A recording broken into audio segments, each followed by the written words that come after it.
Hello guys, আমি আজকে চলেছি পিঠেপুলি উৎসবে। তো যা চলো, সন্ধে সন্ধে বেরিয়ে পড়েছি বরটাকে নিয়ে আর বাচ্চাটাকে নিয়ে, একদম সাজুগুজু করে বেরিয়ে পড়েছি পিঠেপুলি উৎসব দেখতে। আর রাস্তায় দেখেছো এখন পুরো কুয়াশা, লোকজন তো একদমই নেই। আর পিঠেপুলি উৎসবে ঢুকে পড়েছি। তো এখন এখানে দেখতে পাচ্ছ অনেক পিঠে নিয়ে বসেছে এই যে। আর এটা কিন্তু কালনাতে। আর আমরা মেলায় ঢুকতে ঢুকতে বরের নজর পড়েছে কোথাও হয়তো ফোনের দিকে আর খাবারের দিকে। তো ও খাবে চিকেন, আমি তো চিকেন খাবো না, কারণ আমার তো একদম ভালো লাগছে না খেতে। আজকে ছিল একাদশী, তো আমি খাবো না। তো আমি বললাম রোল খাবো। তো দেখো, মেয়েকে নিয়ে বসে বললাম রোল খেতে। আর আমার মেয়েটা হামাম করছে, কারণ ও রোল খাবে। তো কী করবো, বাচ্চা মানুষ একটু তো দিতেই হবে। তো ওকে একটু দিয়ে দিলাম আর ও খেতে থাকলো। ওই দেখো কেমন করে খাচ্ছে, পক পক করে খাচ্ছে।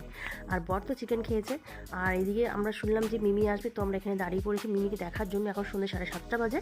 তো এদিকে মিমি মঞ্চে উঠে পড়েছে আর আমরা মিমিকে আমাদের প্রিয় নায়িকা আর মিমি। তারপরে আমরা এখন রওনা দিচ্ছি বাড়ির দিকে। আর এটা কিন্তু রাস্তা, সন্ধে হয়ে রাত্রি হয়ে গেছিলো। তো চলো আজকের মতন ব্লগটা এইটুকু, পরে দেখাবেন নেক্সট ব্লগে। টাটা।